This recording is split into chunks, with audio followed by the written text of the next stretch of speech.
in Cycles as well. If you're using Cycles X, it should be like really fast.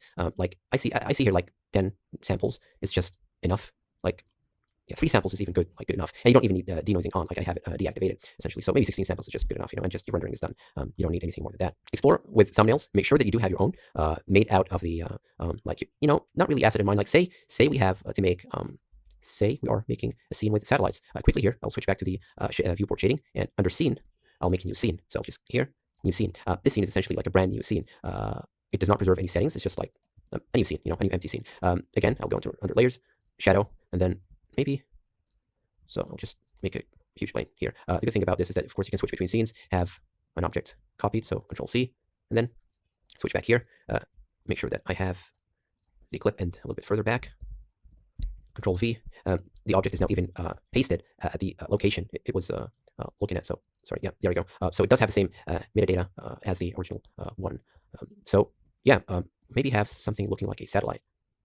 We will do that in the next video, actually. So now you learn how to make thumbnails. Try to do some with your own references and your own resources. As you can see here, it's not that difficult. You know the principles. You have, you know, essentially cheats on, which is like the guides that you can use to place objects and you know, characters in.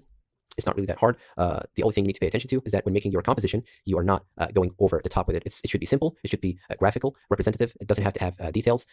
Like this is a good example for a thumbnail. You know, if I decrease these a bit to 16 as well and hit F12, in no time, I should have an asset. Of course, I've hidden the area light. I didn't really turn it off from the camera. Hit render again.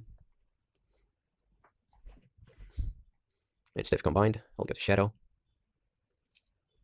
And, you know, if you're using Photoshop or drawing by hand, this will take, you know, a lot of time. Like we've essentially finished the rendering in 11 seconds, 18 seconds, you know. It will take much more time with that. But this is a thumbnail that you can essentially show to your maybe art director or client and tell them if this is good or not. If it's not, of course, you'll not be presenting them with one idea. This is another good maybe composition.